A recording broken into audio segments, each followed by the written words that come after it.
video. I'm fucking with my microphone, and I'm gonna be the human that does that live because I can't tell if people can hear me better unless you tell me you can hear me better. So it's all a theory. So I'm gonna have a second pot of tea because why not? And I don't know if anybody's gonna show up because they're gonna be confused because I just jumped off of a live. But I'm gonna sit here and I'm gonna wait for people to show up. I'm gonna have a second pot of tea, a rebrew, and we're gonna see if my microphone is working better. Now, if anybody is here at the moment that just got off of my last live, tell me if you can hear me better. That's the most important thing. There really is right now. And I'm like, I have used this so many times. Um, so, you know, I'm back, apparently, because fuck personal physical health boundaries. No, really though, I wanted to make sure that my audio is working. Somebody did. You guys did miss the first tea live, and everyone was saying they couldn't hear me, and I'm feeling pretty determined to make sure that everybody can hear me now. So there were a lot of people that were saying that they could hear me just fine, but then half of the other people, oh fuck it, I'll drop it down there, say that they couldn't hear me. So now um, I'm hoping that there are some people back on this live that can hear me. So here's my second edition. Probably going to regret the extra caffeine live chat. I'm making a rebrew here. The water is not as warm as it could be, so I'll probably let that set. But so hey, if I lean way back, can you, like, if I whisper, can you hear me? Because I got a thing hiding on my titty here, a microphone. Um, yeah. So I went and fucked with the settings. I've used it before. I'm still pretty sure that it's on YouTube's end, but if I turned the little port thing up to max volume, it should be uncomfortably loud for some people now. But I think if I do that, it'll mean that everybody can hear me, and that is fantastic. So I'm gonna hang out for like another 20 minutes because why not? We'll do like a double tea day. What's so funny I've noticed with these lives, because I'm curious about like how it affects my channel too, right? Like, um, I've noticed, so a while back my YouTube account like exploded. I had like naturally, organically, like, I don't know, like 80,000 or 50,000 or something. I had a shit ton of subscribers just from being on here a decade and slowly putting videos out, right? But then I did a video that like went kind of semi low key viral, and I think I gained like, I don't know, I'm up to like 130 plus thousand subscribers, but I hit that 100,000 mark, right? But now it's doing this thing to whenever I go live or I post something like this, I drop off like 50 subscribers or more. And that happened to me on Instagram years ago too, where I went viral, got really big really fast, but then whenever you post, people bleed out. So I am interested in seeing what going live every day does. It definitely kicks people the fuck out because they're like, who? They're like, who is this lady and why am I subscribed to her channel? But I'm glad that everybody can hear me now. It looks like the second live is catching a bunch of people that are like, oh, I never get to see you live. But so we'll see what 2 videos do today. So now that my caffeine is kicked in a little bit, obviously. But if you guys want to randomly do like a quick Q&A, but here's a catch. I did an herbal Q&A yesterday, so I already did one of those. What I haven't done in a long time is like, y'all have questions about me, like as a person. And I know that like I'm all about herbs and stuff, but you know, I don't really do those as often. I used to be like, oh, ask me a personal Q&A where you want to ask questions about me. You can throw those at me if you'd like. Use the word question in all caps during the live video. You don't have to do that if you're watching the replay. I see the question regardless, but on here it helps me. And if not, I'm just glad that, like if nobody has a question, that's okay. I am also just glad that my mic is working correctly. This is going to be some very weak tea because it wasn't hot enough, but I will enjoy it regardless. I'm gonna flip it, let it go another 3 more minutes. So, but yeah, a lot of talking about nothing is what I feel like I'm doing. But I needed to go live again to make sure that I had fixed the microphone. How did you meet your husband? That's a funny question. So, and I don't hide this about myself. Back in the day, I used to sell a shit ton of weed because living off of disability payments and like raising a kid weren't cutting it, right? And so a lot of weed. And I walked in one day to a trailer of a friend's house, and the rule was nobody's ever supposed to be there, right? And other than the person that I'm going there to sell some weed to. And I heard a little giggle in the back room, and I was like, who the fuck is in the back room? And so I'm a small person, but I was relatively aggressive. And so I walk into the back room and I see a longtime friend that I've known for a long time, and this like very attractive, like doe-eyed guy sitting next to him. You know, we were pretty young. We were, 19, 20 years old. And I talked to my friend that was there. I was like, why are you going through here? Don't you, here's my number. And then I was smitten with him. I was like, you can have my number too. And that was almost 18 years ago. That's how long we've been together. So, but, it took a while, a year of me basically hitting on him without him realizing it. And I really liked that because I'm like, whoa, I'm like chasing this guy is not interested in me, and for some reason I'm like, but I'm very interested in him. But that's not really what it was. But we ended up having a baby, and we've been together through horrible thick and horrible thin for years. So yeah, okay. Question: what is your beautiful tattoo?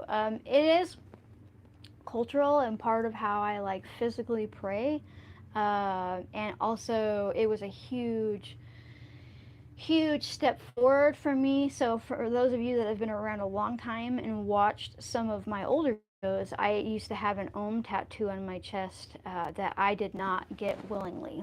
I'm not saying somebody held me down and forced a tattoo. I'm saying an abusive, older, narcissistic piece of shit partner was like, you have anxiety because you're not close enough to God. So it was like basically he was like blaming my anxiety attacks on like my lack of spirituality according to him. And he was like, if you don't get this tattoo to bring you closer to God, I will fucking leave you. And this is the type of guy that like he's in my first book.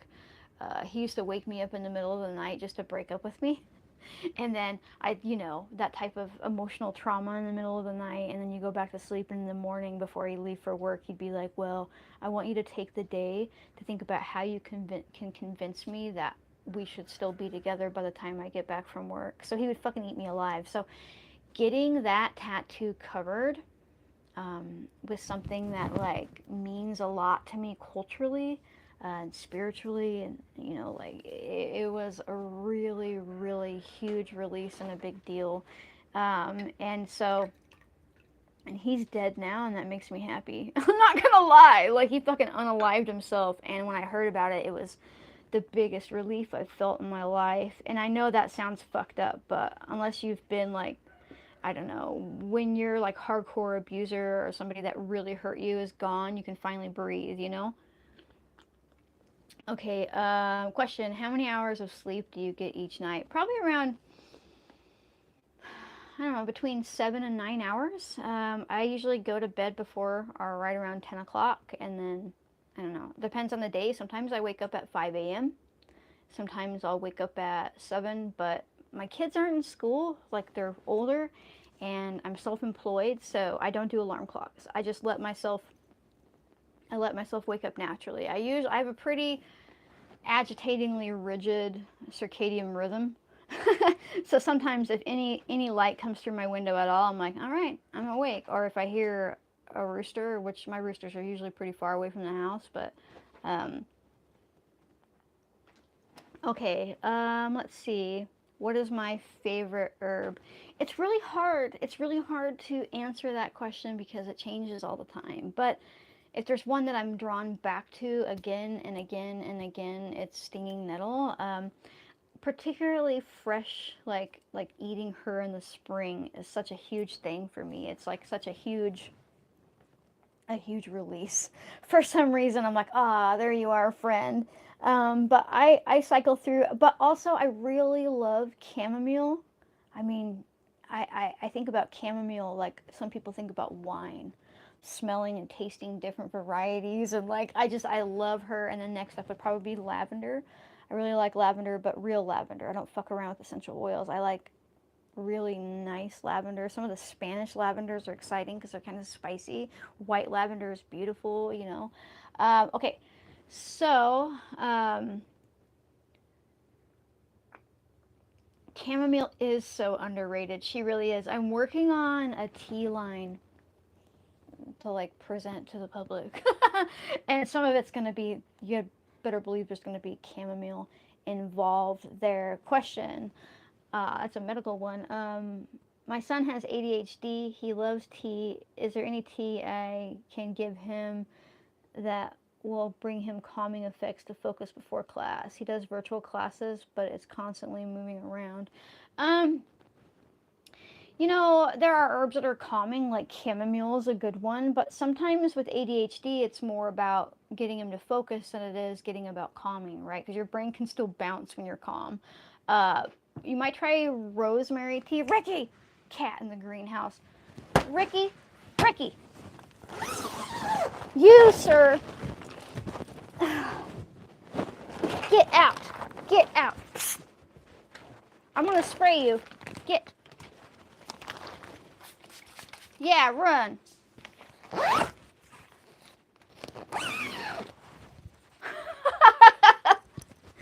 um, that fucking cat. I like animals. My daughter has cats, and then there's Ricky. Ricky is an orange cat that explains a lot, and he has just come into his teenage years, and he has decided that he is a gremlin, and so it doesn't matter. Fucking Ricky. I'm just gonna keep this right here because he's gonna come back. I know he is. He shreds me, man. Last night he decided to fall off my leg and use his claws to go all the way around my ankle. It was like a deep bleed situation. Okay. Rosemary tea is what I was saying. Even made my boobs fall out of my bra, Ricky. Rosemary tea is really pretty fantastic for people that are living with ADHD. Like, it's going to help him focus. It's going to increase the blood flow to his brain, which can be an issue in ADHD and ADD. But anyhow, my goodness. I even have like, things over the bottom of I have like a little indoor greenhouse right here. That's not much to look at. That way I can start yeah, you're back. Get. Totally back. Okay, sorry. Yes, rosemary tea and then chase a cat. That helps the most. April, stinging nettle for too much histamine in the body. Yeah, nettle is really amazing. Make sure I got a good stream on this thing.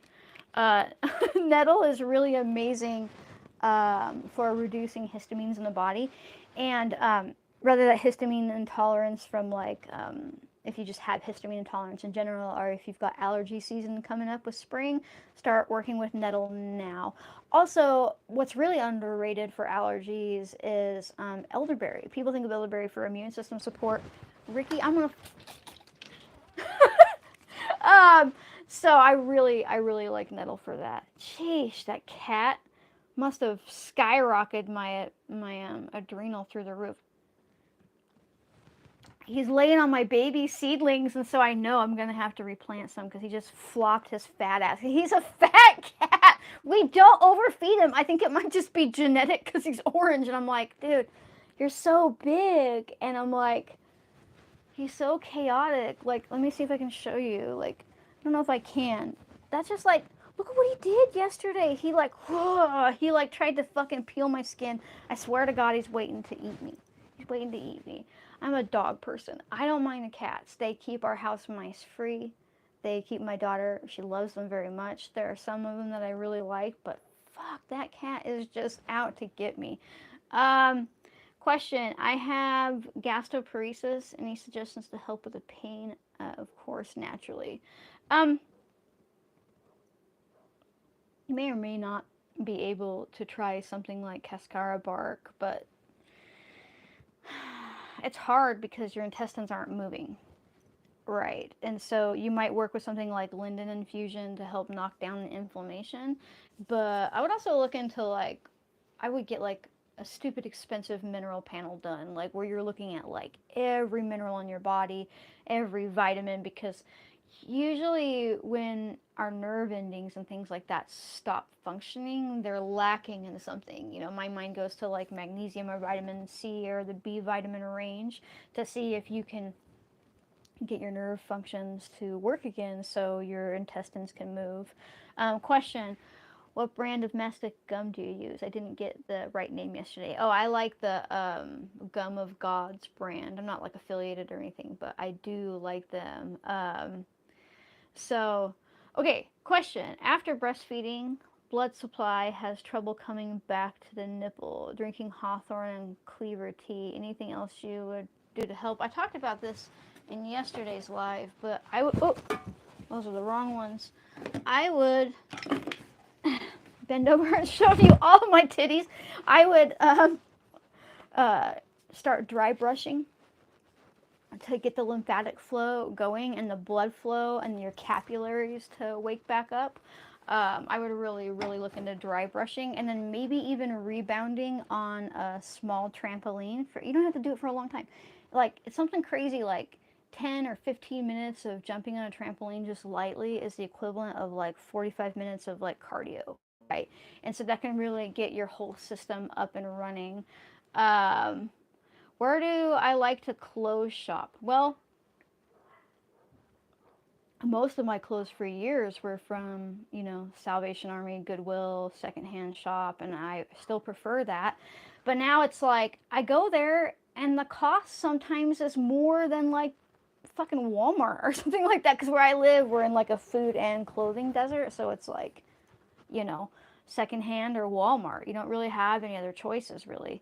And so these days, I buy most of my stuff off of Amazon. I can't afford when I go. I'm like, oh, I'll buy like, oh, that's a really pretty like organic cotton dress, $200, right? Like, who the fuck can afford that stuff?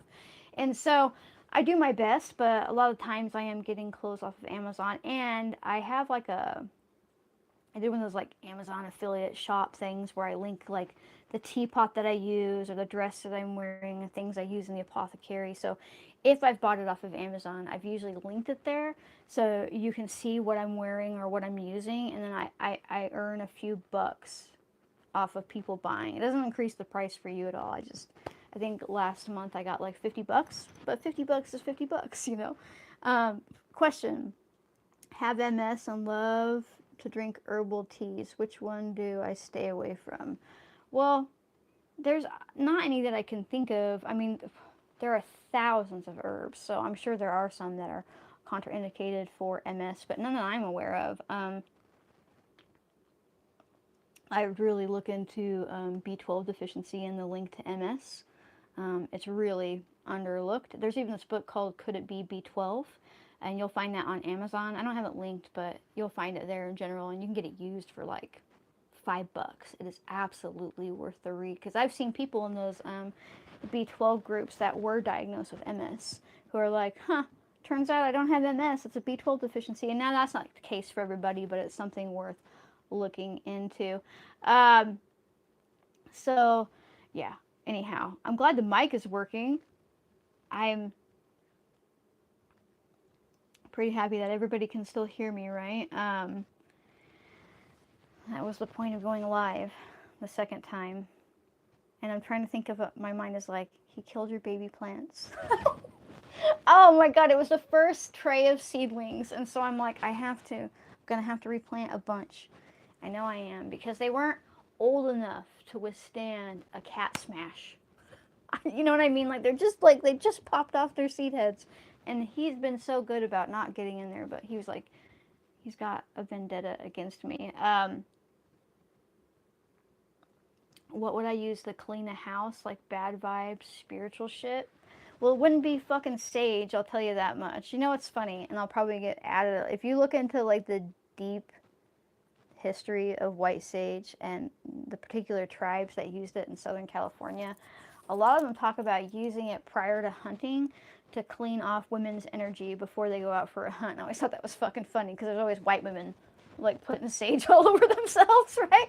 Um, you know, I work with a lot of like conifer trees. I like, box hedge, but like whatever like pulls to you, but like you can fuck around with like some salt and some celery seed. Like if you want to get freaked out by people, like you could poke your finger and blood your windows. You could, that probably just made so many people run.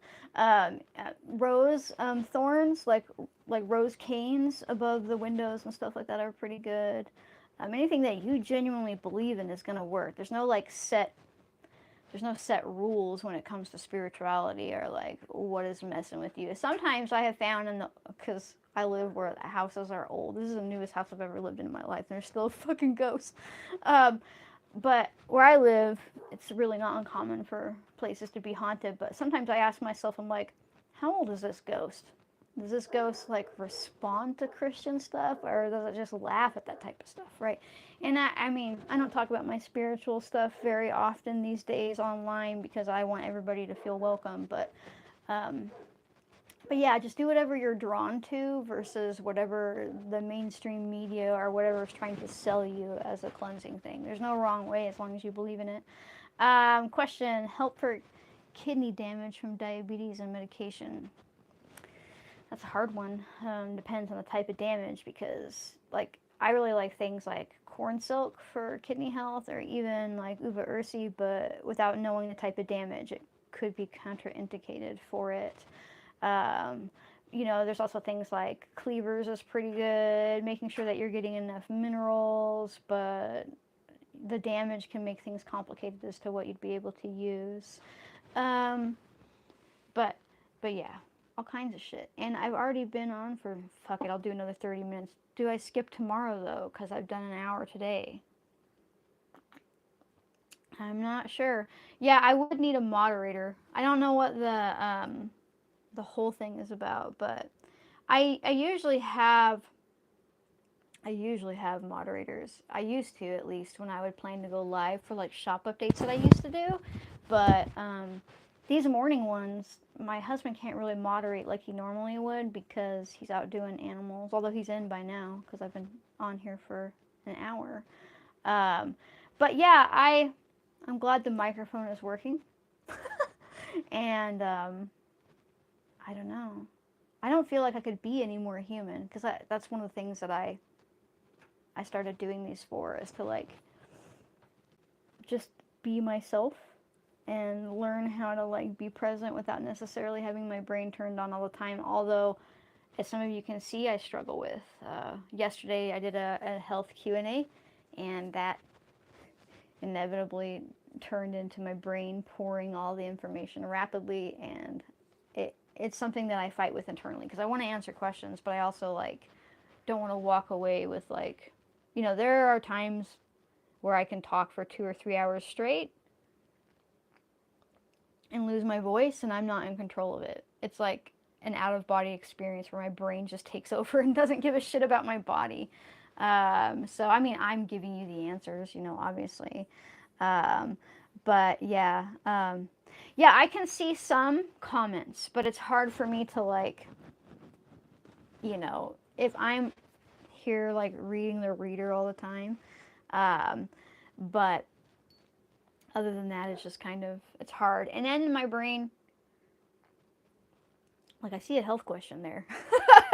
But what's the boundary of being like, I'm not going to answer health questions, right? And it's hard because my brain's like, oh, you could give all this information and that would make that person happy, but I have to find boundaries. Oh, that's a good example. Apparently, sometimes when people ask questions in my comment section on YouTube will automatically remove the comment. I have strong filters, but sometimes they just remove stuff, right?